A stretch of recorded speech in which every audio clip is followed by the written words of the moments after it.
नमस्कार मित्रांनो, वृषभ राशीच्या सर्व प्रिय भगिनी आणि बंधूंनो, आजचा हा व्हिडिओ अत्यंत महत्त्वाचा आहे.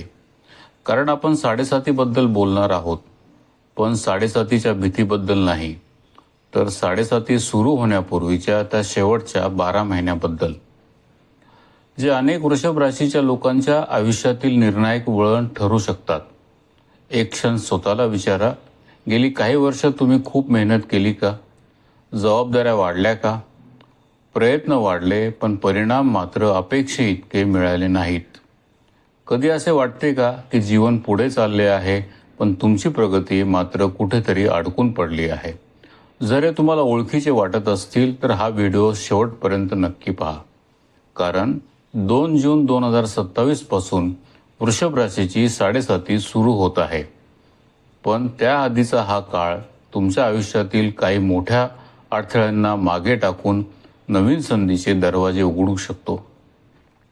आणि या संपूर्ण विश्लेषणाचा सर्वात महत्त्वाचा संदेश आहे, या काळात जितक्या वेगानं तुम्ही कृती कराल, तितक्या वेगाने लाभ तुमच्या आयुष्यात प्रवेश करतील. सर्वप्रथम मित्रांनो, ग्रहयोग समजून घेऊयात. सध्या वृषभ राशीसाठी अत्यंत महत्त्वाची ग्रहस्थिती तयार होत आहे. लाभभाव सक्रिय होत आहे. ज्योतिष्यशास्त्रात लाभभाव म्हणजे फक्त पैसा नाही, तर इच्छापूर्ती, मोठे ध्येय, मोठ्या ओळखी, सामाजिक प्रतिष्ठा, संतान सुख, प्रगती आणि जीवनातील सर्व प्रकारचे लाभ. या लाभभावाशी शनिदेवाचा प्रभाव जोडला जात आहे. त्याचवेळी भाग्येश लाभाशी संबंध तयार करत आहेत, कर्मेश लाभाशी संबंध तयार करत आहेत आणि देवगुरु बृहस्पतीची शुभ दृष्टी या संपूर्ण व्यवस्थेला अधिक सामर्थ्य देत आहे. याचा अर्थ असा की आता नशीब आणि मेहनत एकाच दिशेने काम करू लागतात. अशी अवस्था निर्माण झाली की माणसाला फक्त स्वप्ने पाहून चालत नाहीत, तर संधी ओळखून त्यावर कृती करावी लागते. मित्रांनो, गेल्या काही वर्षात तुम्ही अनेक अडचणी अनुभवल्या असतील. कधी पैसा अडकला असेल, कधी करिअर अडलं असेल, कधी नातेसंबंधांनी त्रास दिला असेल, कधी स्वतःवरच विश्वास उरला नसेल. पण ग्रहस्थिती एक महत्त्वाचा संकेत देत आहे. जुने अडथळे हळूहळू कमकुवत होत आहेत.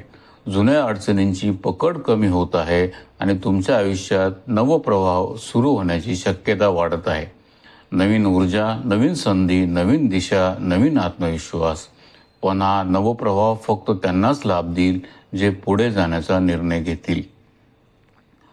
नोकरी करणाऱ्या वृषभ राशीच्या लोकांसाठी हा काळ अत्यंत महत्त्वाचा आहे. प्रमोशन, कन्फर्मेशन, प्रोबेशन पूर्ण होणं, मोठी जबाबदारी मिळणं, नवीन पद, नवीन संधी, या सर्व गोष्टींमध्ये सकारात्मक हालचाल दिसू शकते. पण एक गोष्ट लक्षात ठेवा, शनिदेव मेहनतीला फळ देतात, निष्क्रिय क्रियेला नाही. जर एखादी नवीन संधी समोर आली तर भीतीमुळे मागे हटू नका.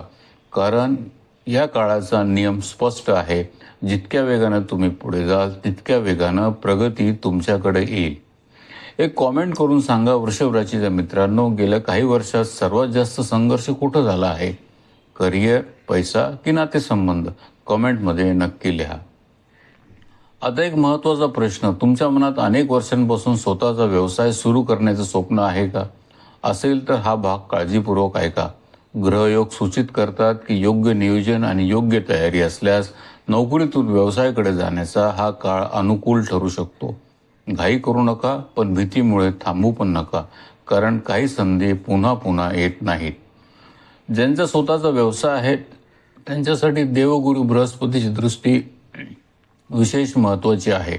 नवीन ग्राहक, नवीन करार, नवीन विस्तार, नवीन बाजारपेठ, नवीन उत्पन्न स्रोत, यामध्ये प्रगतीची शक्यता दिसते. तुम्हाला वाटत असेल की व्यवसाय एका ठराविक मर्यादेपर्यंत जाऊ शकतो, तर कदाचित आता तो विचार बदलण्याची वेळ आली आहे. लाभभाव सक्रिय असल्यामुळे उत्पन्न वाढीचे संकेत दिसतात. अडकलेले पैसे परत मिळू शकतात. मोठ्या व्यक्तींचा सहयोग मिळू शकतो. नेटवर्कचा फायदा होऊ शकतो. घर, जमीन, गुंतवणूक, दीर्घकालीन संपत्ती या विषयामध्येही सकारात्मक हालचाल दिसू शकते. पण लक्षात ठेवा, हा काळ पैसा दाखवण्याचा नाहीये, तर भविष्यासाठी मजबूत पाया घालण्याचा आहे. मित्रांनो, या संपूर्ण विश्लेषणामध्ये सर्वात महत्त्वाचा भाग, काही लोक अपयशामुळे मागे राहत नाहीत, तर चुकीच्या भावनिक गुंतवणुकीमुळे मागे राहतात. वाद, गैरसमज, भावनिक ताण, अनावश्यक स्पष्टीकरणं यामध्ये माणसाची ऊर्जा संपून जाते. ग्रह काय सांगतात? ध्येयाला प्राधान्य द्या, कामाला प्राधान्य द्या. जी नाती खरी आहेत ती तुमच्या प्रगतीला साथ देतील आणि तुम्हाला मागे खेचतात त्यांचा शांतपणे विचार करण्याची वेळ आली आहे. जर तुम्हाला एक निवड करावी लागली तर तुम्ही काय निवडाल? स्थिर नोकरी की स्वतःचा व्यवसाय? कॉमेंटमध्ये नक्की सांगा. गेल्या काही वर्षात मानसिक थकवा, तणाव, इंडेफिनेटपणा हळूहळू कमी होऊ शकतो. नव्या ऊर्जेचा प्रभाव सुरू होऊ शकतो. संतान पक्षातून चांगल्या बातम्या येण्याची शक्यता आहे. मुलांच्या शिक्षणात, करिअरमध्ये किंवा त्यांच्या प्रगतीमुळे आनंद मिळू शकतो. मित्रांनो, देव बृहस्पतीचा प्रभाव फक्त पैसा आणि यश देत नाही, तो दिशा देतो, विवेक देतो आणि योग्य निर्णय घेण्याची क्षमता देतो. या काळात स्वतःकडे नव्याने पाहण्याची संधी मिळू शकते. जीवनाचा अर्थ समजण्याची इच्छा निर्माण होऊ शकते आणि आतल्या शांततेचा शोध सुरू होऊ शकतो. विवाहाचे विषय प्रलंबित आहे किंवा गृहस्थ जीवनाकडे वाटचाल सुरू आहे त्यांच्यासाठी काळ सकारात्मक संदेश देतो आहे. योग्य व्यक्ती, योग्य वेळ आणि योग्य निर्णय यांचे योग हळूहळू तयार होताना दिसू शकत आहे. वृषभ राशी, हे फक्त आणखी एक वर्ष नाही आहे, हा संक्रमणाचा काळ आहे. संघर्षातून प्रगतीकडे, संशयातून आत्मविश्वासाकडे, अडथळ्यांमधून संधीकडे आणि थांबलेल्या जीवनातून नवप्रवाहाकडे. आणि म्हणून स्वतःला कमी समजू नका, स्वप्ने लहान ठेवू नका, कारण ग्रहयोग एकच संदेश देत आहेत, जितकी तुम्ही कृती कराल तितक्या वेगाने लाभ तुमच्या आयुष्यात प्रवेश करतील. आता एक शेवटचा प्रश्न, 2027 पूर्वी तुम्हाला कोणते मोठे स्वप्न पूर्ण करायचे आहे? कॉमेंटमध्ये नक्की लिहा. ग्रह दिशा दाखवतात, मार्ग आपण निवडतो. दिवसभरात अनुभव आला तर या भविष्याची आठवण ठेवा आणि सबस्क्राईब करा.